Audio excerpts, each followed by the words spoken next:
In this video, we'll demonstrate how to hide your recently played games on the PlayStation 5. But before we dive in, I'd like to invite you to hit that like button if you're excited to learn how to hide recently played games on the PS5 and share your thoughts in the comments below. Your feedback helps us create better content for you. Let's get straight into the steps. Access the settings on your PlayStation 5 console. Navigate to Users and Accounts and then select Privacy. Under View and Customize your privacy settings, locate Your Activity. Here, you can manage who can see your gaming history, trophies, and challenge participation. Choose among the options: Anyone, Friends of Friends, Friends Only, or No One to limit who can view your gaming history.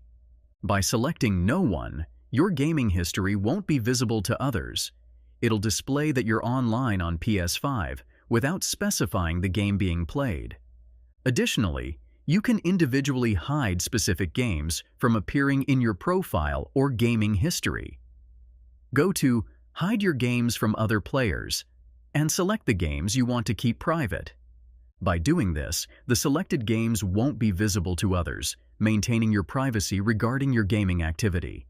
If you found this tutorial helpful, please take a moment to like, comment, and subscribe to Media Magnet Guide for more informative content. Thank you for watching. For additional tips and tutorials, visit mediamagnetguide.com.